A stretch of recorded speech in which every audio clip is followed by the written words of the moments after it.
Okay, let's have another conversation. As you heard Mark West say the other time, the Abuja tanker explosion is one of several. It raises serious concerns about safety in the face of the CNG initiative, tanker explosion. There was a day I was driving past a place, I saw a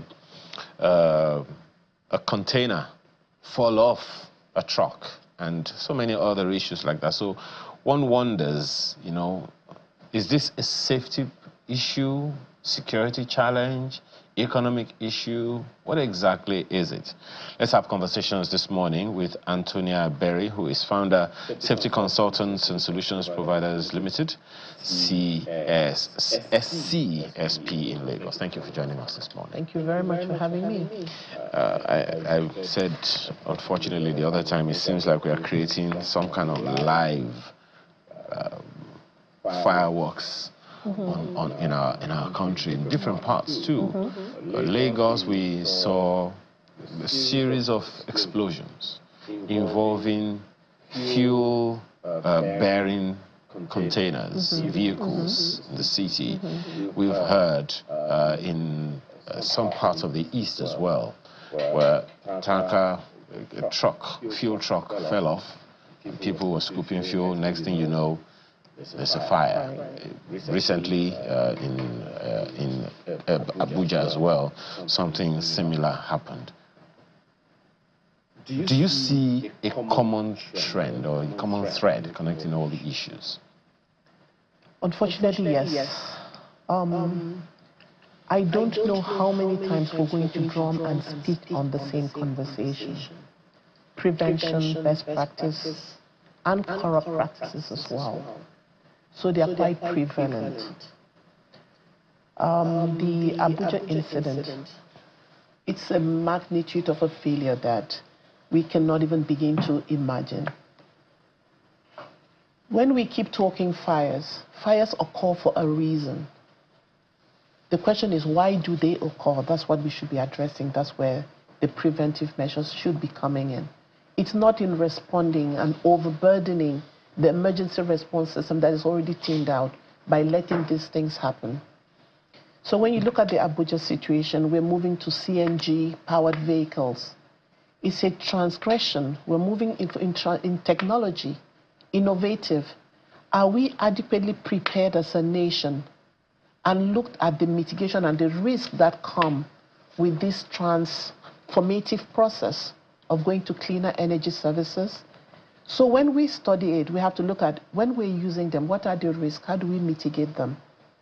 In this case, a cement truck is being powered by CNG, CNG gas. It's contained in bottles.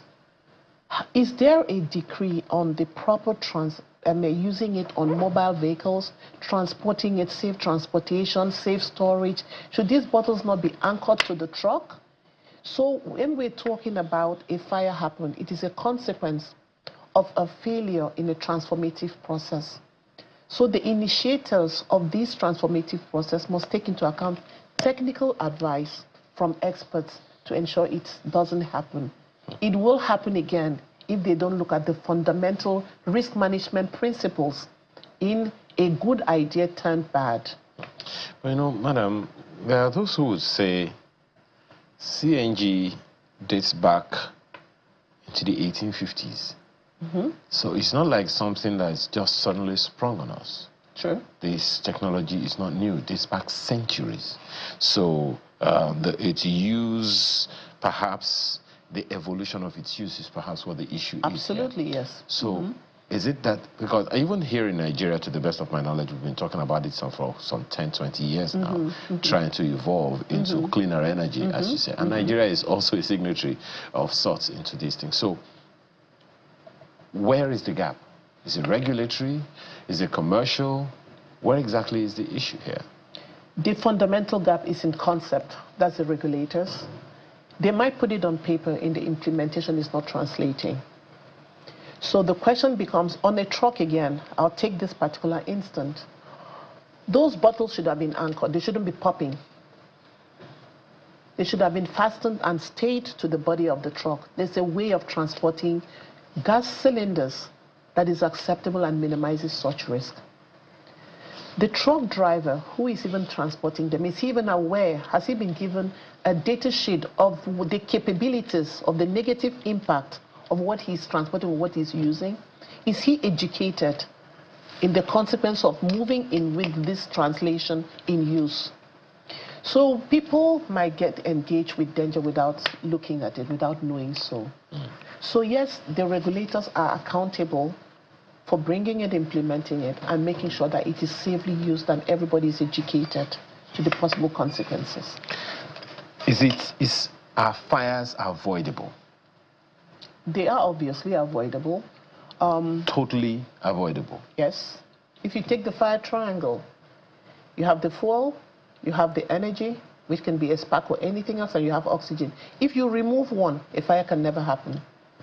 When the three come in that triangle, a fire will happen. So in this case, you had all three. What could have been removed? The CNG component, that's the fuel, could have been removed. The oxygen was there. You will have sparks, you have moving vehicles, you have people around. So the CNG leakage created the fuel for the fire to happen. That's all you need to eliminate, just one of that. And in this case, it's very possible it could have been done. In the previous cases, CNG wasn't directly involved or wasn't involved at all. The one that happened in Lagos under the Antonia Bridge. Well, you had gas. Gas is a fuel. Okay. So you're still putting, what we're doing in this case is, when you look at the oil and gas sector, they are carrying fuels.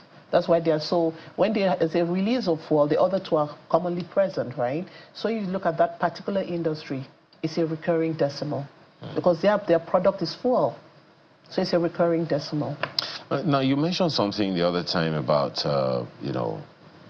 avoiding this whole thing altogether.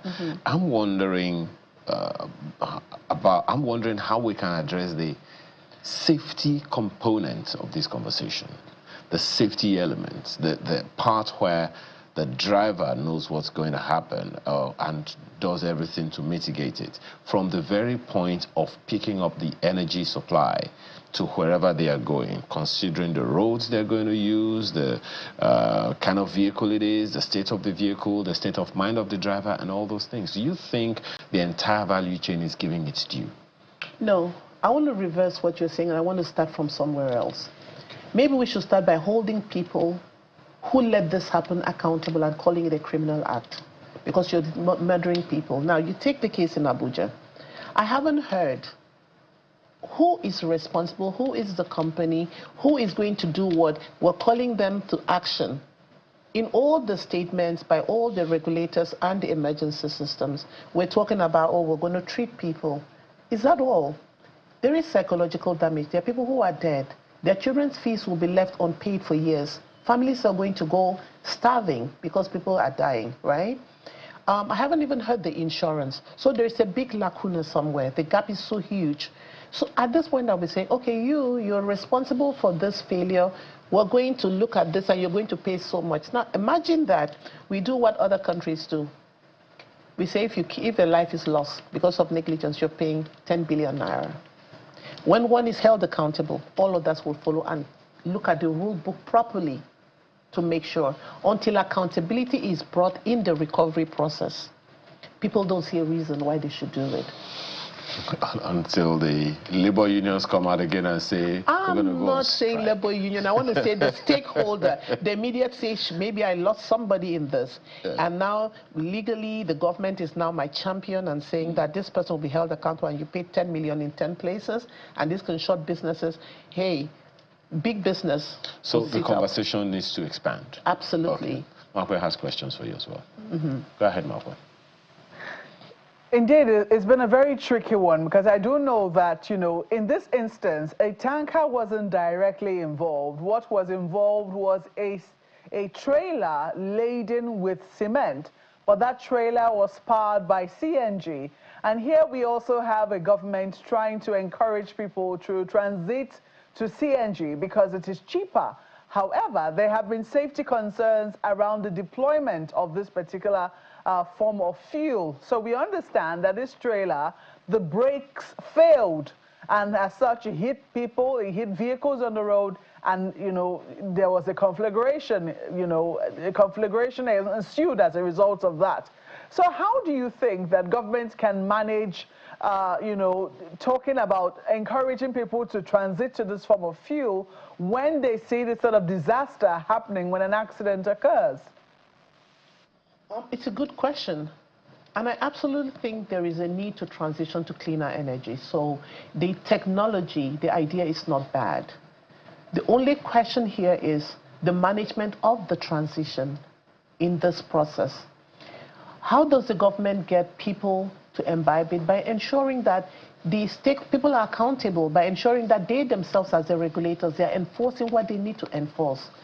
I just mentioned now, in this case, this is what happened. The government's position should be a major take of making people accountable, making people feel comfortable that they would hold big businesses accountable for what is happening. If they fail to do that, why would I, as an individual, then side with the government? We are talking about failed vehicles. I happen to be on another program where I mentioned, look, on safety laws, they are there. The concept is on paper. However, when you hand it to be managed by people who are not at that level of education, you don't give them the equipment, the resources, and then you're paying them a pittance, you create a gap in the system that allows room for certain practices that might not that are not aligned with the safety objectives of the nation, and then you have all of these things happening. So I think we need to go back to fundamental. These are more strategic level issues, deciding who handles what are the capabilities, manpower planning for the nation in terms of areas where there are critical safety needs. Also making sure that they are enforced. The instance in Abuja, it is said that the truck driver was not meant to be there through that path at that hour. The truck driver left. There were police officers on the road, nobody to stop him from going. And he's speeding and the brake fails. So let's look at the narrative. So we have a defiant driver who cannot be controlled by our whole transportation system and the associated, I want to say, stakeholders. And then he ends up in that. Are you saying if we can't manage that, then what can we manage? So I think we need to look at it beyond a good transformative idea. Idea is excellent, cleaner energy, better environment, sustainable future, sustainable world. How is it being managed? What are the resources? What are the capabilities available to do this? That's the question that should be addressed. It's a really, you know, it's a very big question, because we see that generally it would seem that the safety agencies on the road, federal, it would seem that they are helpless in terms of enforcing regulation. So many times, I mean, I'm sure you drive as well, you see people violating traffic rules and, you know, nothing is done about it, particularly on highways. So for you, do you really think that is this really beyond us, or do you think that, you know, we should just rely on the good sense of people because looking at this sort of penalty, we're all paying the penalty. The people involved in this accident, this tragedy, are paying the penalty. Their family members are paying the penalty. Society is paying the penalty. You will think that as a result, we will all be of better behavior, but clearly that is not the issue. What do you think we should do now to be able to really uphold our own laws? Do you think that citizens, ordinary citizens, have a role to play in this? Have a very important role, and is talking about the culture change in our society at large. However, there was one official that did say, make a comment that people did not respond as they should. I found that comment rather offhand. What do you mean by they didn't respond as they should? That's not right. Look, the government is responsible for the safety of the people. The government is responsible for having the officers. We will have defiant people in society.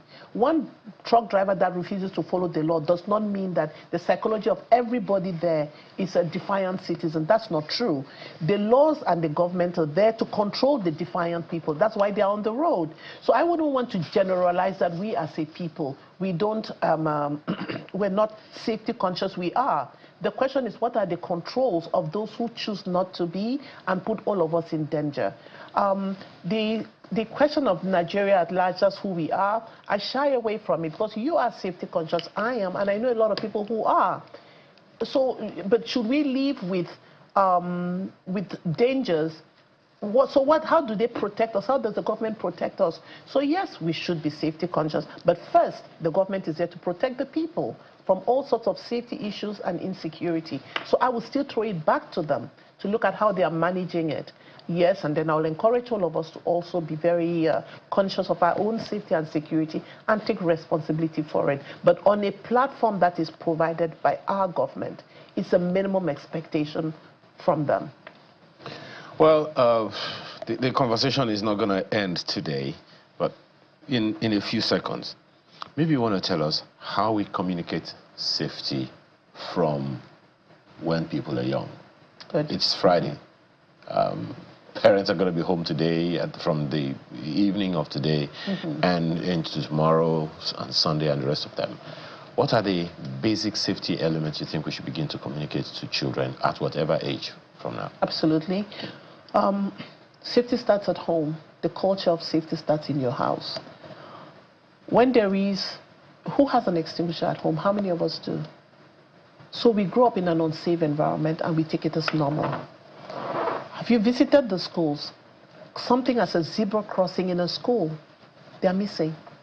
So how do we become trained to audit our environment and even highlight the gaps before an incident happens? So we grow to see issues, then we react to issues. We don't grow in a culture where we're trained to see the danger and prevent it before the issue happens.